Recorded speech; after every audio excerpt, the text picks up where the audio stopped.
Raha base toliara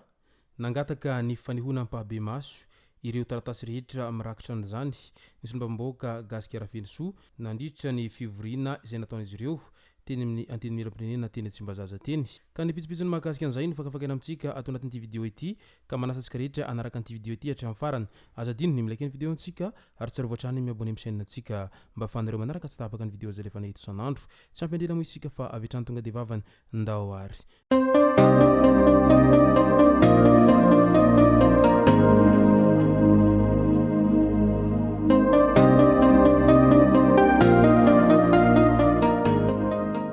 tonga tsy miarahaba hono namantesitra ka dia faly miarahaba isika rehetra mpanaraka tsy tapaka an'ity chaîne ity tena koa amin'ity androandroany ity arakin'izay efa natsiviko zay dia ny mahakasika an'ilay fanambarana izay nataon'ny gasika rafenisoa mahakasika ny raha bazy toliara no tena iompanan-tsika ato anatin'ity vidéo ity fa milohan'izay dia andao aloha resantsika ireto tsara fantatra manaraka ireto. Conclave any Vatican mbola tsy voafidy ny papa izay papa ray masina vaovao alina tamin'ny sivora mbola setroka mainty no nivoaka teo amin'ny fivoahan-tsetroko ny Chapelle Sixtine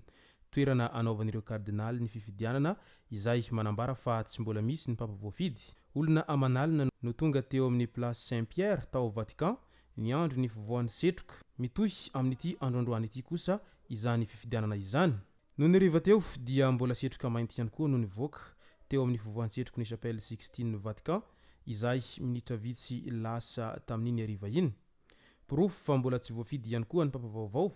ary mbola mitohy ny conclave izay efa nanomboka tamin'iny androny omaly iny ka eo am-piandrasana an'izay mety ho papa ray masina vaovao izay avokoa ny kristiana rehetra maneran-tany amin'izao ankehitriny izao. Resaka Ilse Parsa indray efa voatendry ireo solotena malagasy handrafitra ny commission mixte izay hivory any Paris nangatovan'ny filan-kevitry ny ministra ny omaly alarobia 7 Mey 2024 ny fanendrena ireo izay handrafitra ny voamera iombonana na ny commission mixte izay solotenan'i Madagasikara hivory any Paris amin'ny 30 Mey ho avy izao. Voalaza fa olona manana traikefa amin'ny sehatra maro lafy no nisafidiana handrafitra io voamera io ka anisan'izany ny fifehezana ireo didy amandalana ny lafiny ara-teknika sy ny siantifika raha ny tatitry ny filan-kevitry ny ministra hatrany no arahana tao anatin'izay.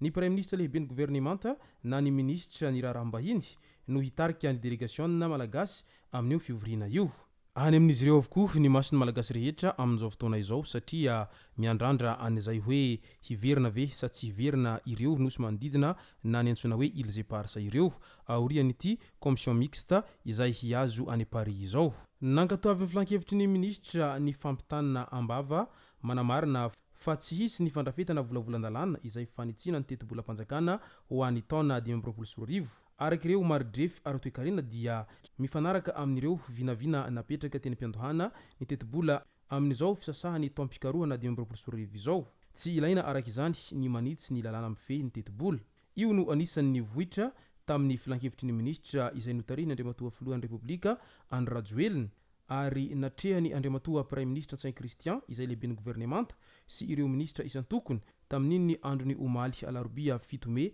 2024 iny. Eo amin'ny resaka fiompiana indray efa manana ny biberon manokana ihany koa ny kisoa amin'izao fotoana izao. Mivoatra manaraka ny toetrandro ihany koa ny fomba fiompiana kisoa izay ao an-tanàna. Fitaovana mendrika biberon lehibe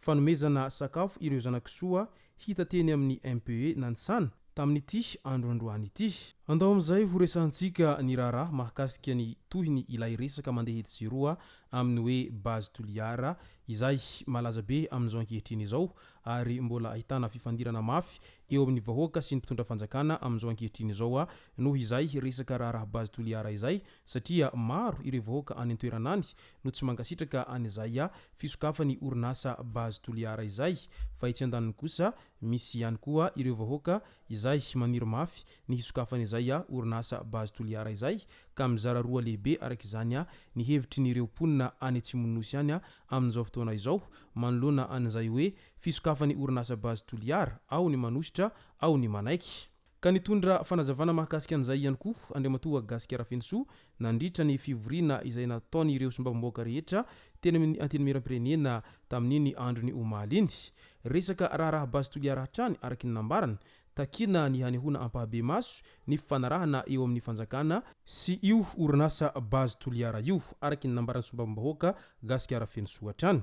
Mitaky ny ampahafantarana ampahabe maso ho hitany voaka malagasy ny cahier de charge sy ny fifanarahana eo amin'ny fanjakana sy ity orinasa bazy toliara ity ny sombavambahoaka Gasikara Fensoa. Takina ihany koa ny fampandalovana izany eny amin'ny antenimieram-pirenena mba ho jereny sombavambahoaka raha tsy misy zavatra hafenina ao anatin'izany ho izy hatrany. Tsy natokana ho an'ny fahefanam-panatanteraka irery ihany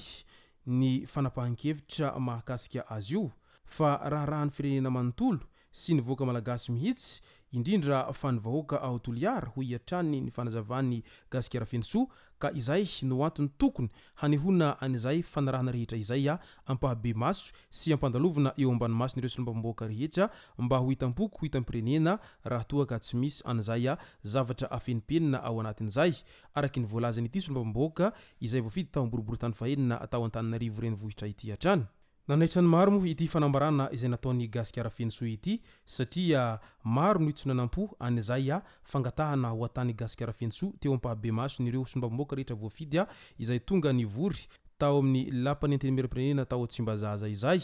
ka andrasantsika eto araky izany ny fanapahan-kevitra na ihany koa ny valiny avy amin'ny mpitondra fanjakana manoloana an'ity fangatahany Andriamatoa Gasikara Fensoa ny amin'izay hoe ampahafantarana any vahoaka malagasy rehetra indrindra fa ny vahoaka malagasy any Atsimon'ny Nosy ihany ilay cahier de charge mirakitra an'izay resaka fanokafana ny orinasa bazy toliara any an-toerana izay mba hialana amin'ny fanelezan-tsaho sy ny lonolony ary ihany koa mba hisorohana an'izay hoe ho fanoherana bontolo fotsiny amin'izao amin'izay mantsy mba mazava amin'ny vahoaka iray manontolo ny ampitsopitso ny mahakasika an'ilay fifanarahana ny mahakasika an'izay fisokafany orinasa bazy toliara izay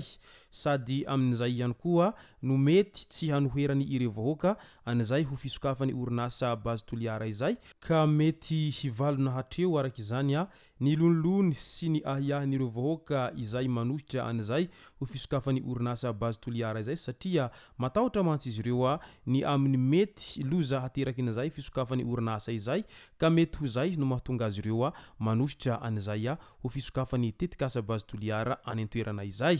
Izay zay no masaka azona roso tao anatin'ity video ity tompoko lasy tompoko vavy misaotratsika rehetra nanaraka an'ity video ity hatramin'ny farany azadino ny milike ny video antsika ary tsarovy hatrany ny miabone amin'ny chaîne antsika mba ahafahanareo manaraka tsy tapaka ny video azy lefa nety isan'andro tompoko lasy tompoko vavy mankasitraka dia mirary soa.